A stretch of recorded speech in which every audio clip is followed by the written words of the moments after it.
Akun Sukinji berkata dia ingin menunjukkan sesuatu pada Seton, sebuah foto yang ia ambil ketika dia masuk SMA. Memang sudah sangat lama, namun semua orang-orang penting ada dalam foto tersebut. Ketika membicarakan pertemuan mereka secara bersama-sama adalah hal yang sangat jarang terjadi. Seton mulai penasaran dan ingin melihatnya. Baginya, melihat foto itu terasa seperti nostalgia dengan tampilannya yang lama.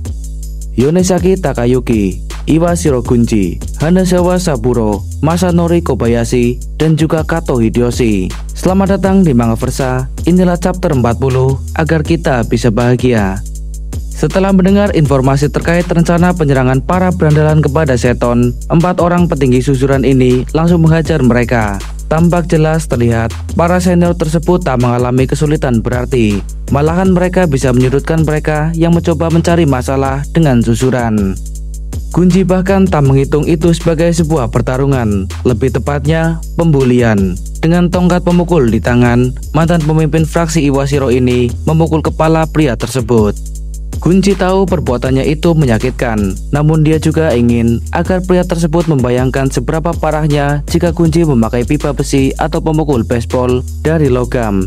Jika dia tak hati-hati, mungkin pria tersebut bisa mati. Gunji bahkan menanyakan kesiapan pria itu untuk terlibat perkelahian dan membunuh atau dibunuh. Tentu pria itu tak siap. Oleh karena itu, Gunji memintanya tak memakai senjata itu lagi. Mungkin dalam kondisi serius, Gunji akan memukulnya hingga 2 atau 3 kali lagi. Namun hari ini adalah upacara kelulusan, jadi dia akan membiarkannya pergi.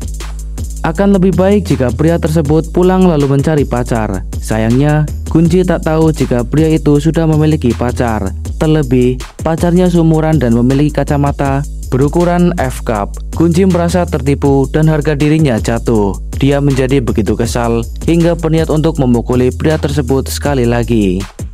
Namun pria tersebut sudah ketakutan dan lari dari sana. Sementara Gunji menyebut beberapa abjad huruf dikala semua pasukan pemburu Seton kini telah kabur. Hiburan mereka telah pergi. Di momen ini, Gunji masih terngiang dengan bra ukuran F-cup. Sesuatu yang membuatnya penasaran ketika pria yang tersisa juga memilih untuk kabur.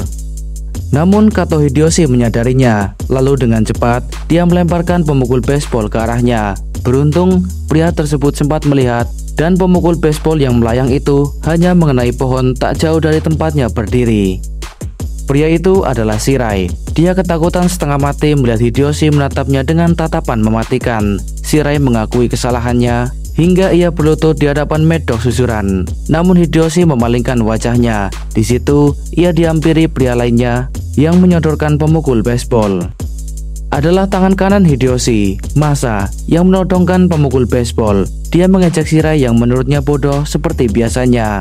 Shirai pun tertegun. Dia mendapat ceramah dari Masa. Tangan kanan Hideyoshi ini tak habis pikir bagaimana Shirai membawa orang-orang bodoh untuk mendekati Seton, sesuatu yang tak masuk akal bagi dirinya.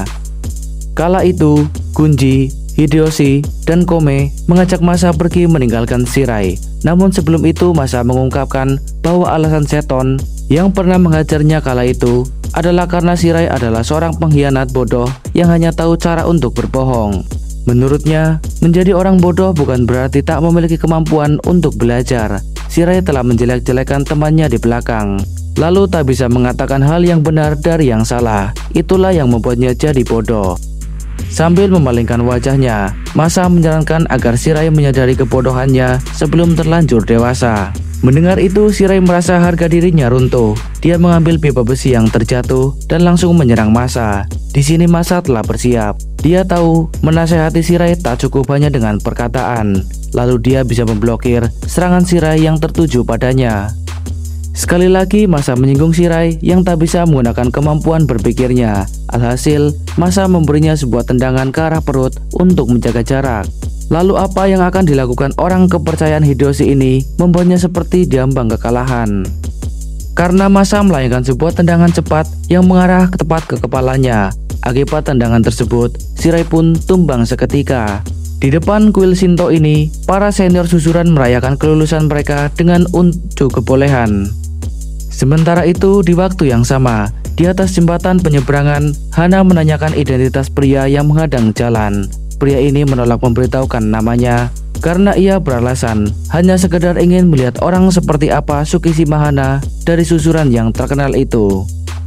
Hana tahu Komei hanya berbohong hingga menyebutnya botak. Penguasa freshman susuran ini bisa melihat aura mematikan Komei dari sorot tajam matanya. Komei pun tersenyum karena Hana lah yang berkepala botak, bukan dirinya. Dan tanpa memberi peringatan, Moroto Komei melayangkan kepalan tangannya ke arah Tsukishima Hana. Hana terkejut dengan serangan mendadak itu dan bisa memblokir pukulan Komei menggunakan kedua tangannya. Sayangnya lokasi tersebut cukup sempit yang membuat Hana kesulitan menjaga keseimbangan tubuhnya. Akibatnya, Hana pun terpleset dan hampir terjatuh ke bawah. Jika saja tangannya tak segera mencengkeram pegangan di samping jembatan tersebut. Hana bersyukur dia tak sampai menggelinding ke bawah meskipun dia tampak cukup kesal dengan tindakan Komei. Namun pertemuan pertama itu sudah cukup bagi Komei untuk sekedar perkenalan. Dia menjanjikan akan bertemu lagi dengan Tsukishima Hana, dan sedangkan Hana sangat kesal. Dia tak bisa membiarkan Komei pergi begitu saja setelah menyerangnya. Akibat pukulan kejutan Komei itu, Hana pun terjatuh. Hana sampai meneteskan darah dari hidungnya. Hana sendiri tak tahu alasan apa yang mendasari kemunculan pria yang tak ia kenali itu. Di tempat lain, Kuriko juga mengalami pengalaman serupa. Dia mempertanyakan identitas pria berambut gimbal itu. Dengan senyuman sinisnya, Zenmei pun memperkenalkan diri. Dia bahkan menyatakan akan segera membunuh Kuriko. Namun bukan sekarang waktunya, karena saat ini dia hanya ingin memberikan salam.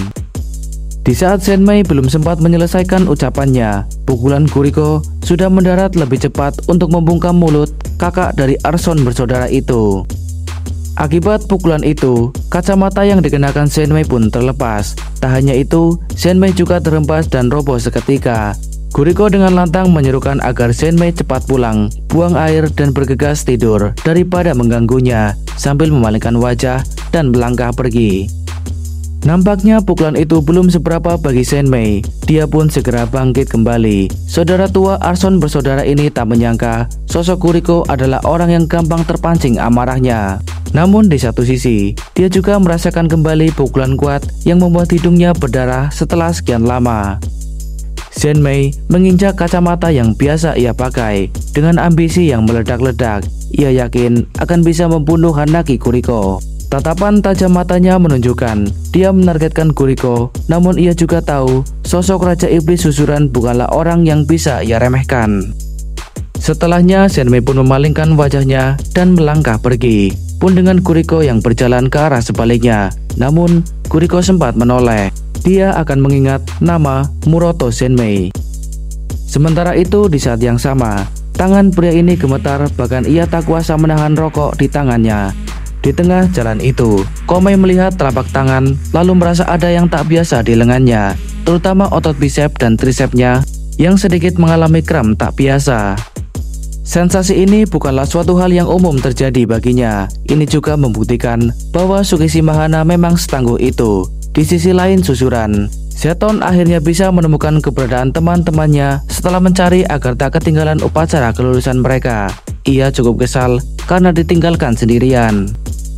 Namun masa beralasan bahwa mereka hanya jalan-jalan sebentar. Zeton tak lantas percaya karena melihat tongkat baseball di tangan.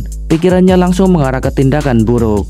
Kali ini, Komei mendukung alasan masa. Dia berkata Zeton hanya berpikiran buruk pada mereka. Lalu untuk merayakan kelulusan mereka, Gunji mengajak teman-temannya itu untuk makan ramen. Dan ada pula yang ingin makan kari. Apapun itu, mereka akan menuju ke stasiun. Zeton menahan langkahnya. Sejujurnya, ia masih belum rela kisah mereka berakhir begitu saja. Karena ini adalah hari terakhir mereka bisa bertemu di susuran sebelum akhirnya mereka menjadi orang luar. Seperti ada yang kurang dalam pertemuan tersebut, seperti salam ucapan atau semacamnya. Kurang lebihnya Zeton menyontohkan ucapan terima kasih pada dirinya sendiri.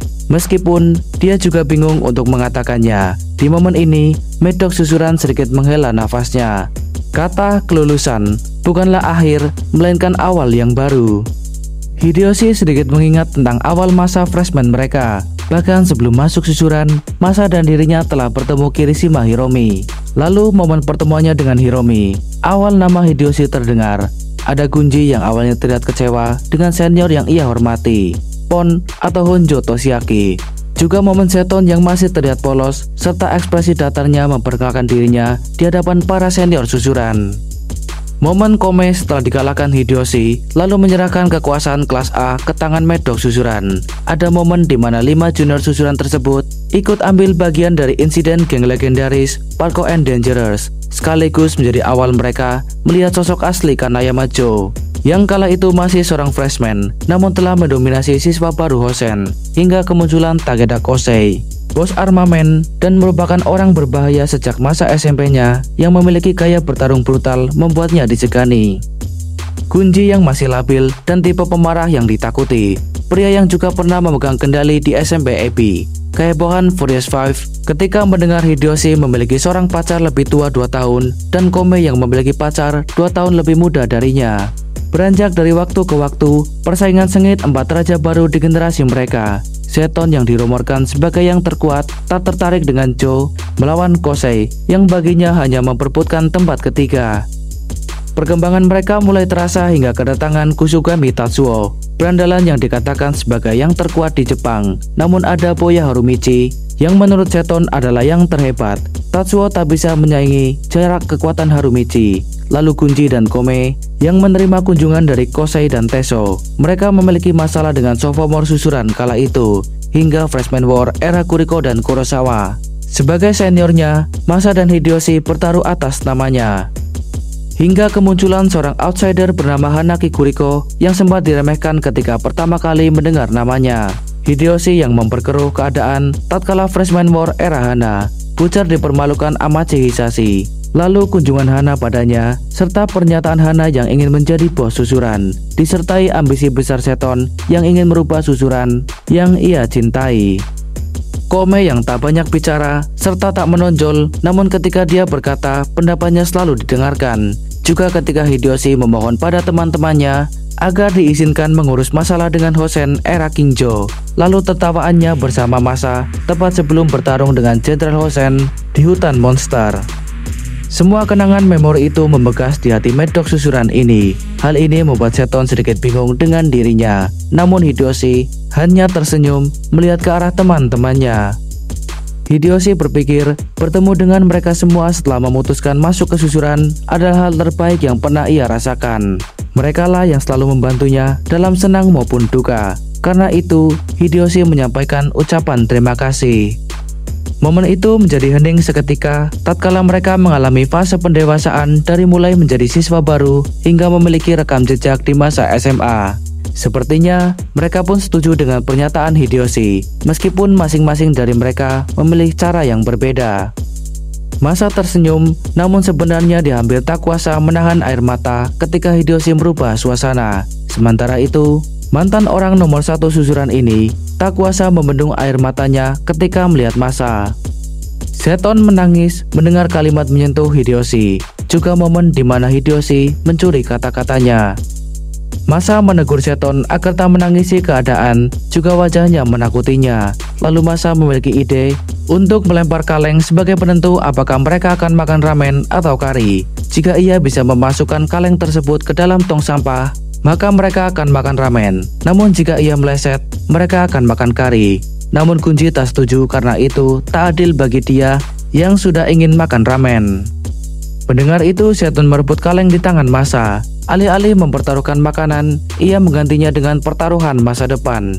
Jika dia bisa memasukkannya, masa depan mereka akan bersinar mulai dari sekarang. Entahlah apa yang dipikirkan Seton. Bagi Masa, itu sama sekali tak masuk akal. Karena Seton memiliki kepercayaan dia yang terkuat dalam hal tersebut, tentu dia akan melemparkan kaleng itu dengan gaya susuran. Tampaknya teman-temannya juga percaya serta memiliki keyakinan dengan masa depan yang cerah. Agar hidup mereka bersinar mulai dari sekarang, agar semua orang bahagia, sampai akhirnya mereka bisa bertemu lagi. Seton hanya berpesan agar mereka jangan sampai mati. Kemudian, Seton melemparkan kaleng itu mengarah ke tong sampah. Lemparan tersebut disaksikan oleh 5 orang yang telah mempersiapkan masa depan masing-masing. Agar semua bisa bahagia, meski pada akhirnya mereka memilih jalan hidup yang berbeda. Dan inilah akhir dari generasi ke-27 susuran era Hanazawa Saburo, Kato Hideyoshi, Masanori Kobayashi, Iwashiro Gunji, dan Yonesaki Takayuki. Oke, sekian dulu alur ceritanya. Kita lanjut di chapter berikutnya. See you next video. Bye bye.